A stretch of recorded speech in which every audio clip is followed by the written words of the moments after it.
દોસ્તો, શું તમે જાણો છો મંદિરમાં ઘંટ વગાડ્યા વગર દર્શન કરવા જશો તો તમારી પૂજા અથવા દર્શન અધૂરા રહી શકે છે? હા દોસ્તો, આપણા હિન્દુ ધર્મ ગ્રંથોમાં તેનું ખૂબ જ આશ્ચર્યજનક કારણ બતાવવામાં આવ્યું છે. તો ચાલો એ જાણી લઈએ. જય શ્રી હરિ દોસ્તો, મંદિરમાં પ્રવેશતા જ આપણે સૌપ્રથમ ઘંટ વગાડીએ છીએ, પરંતુ આ માત્ર એક પરંપરા નથી. સ્કંદ પુરાણમાંનો એક શ્લોક છે, આગમાર્થમ તુ દેવાનામ ગમનાર્થમ તુ રાક્ષસામ ઘંટનાદમ કરોમ્યાદ્યો દેવતા આહાવાન લક્ષણમ. અર્થાત મંદિરનો પવિત્ર ઘંટનાદ દેવતાઓને આમંત્રિત કરે છે અને નકારાત્મક તથા દુષ્ટ શક્તિઓને દૂર કરે છે.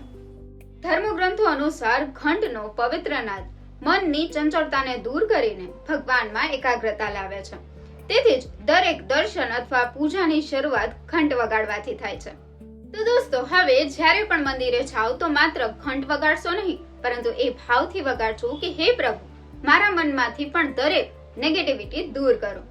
સનાતન ધર્મની આવી જ રહસ્યમય વાતો જાણવા માટે ફોલો ન કર્યું હોય તો ફોલો જરૂર કરી લેજો. ધન્યવાદ.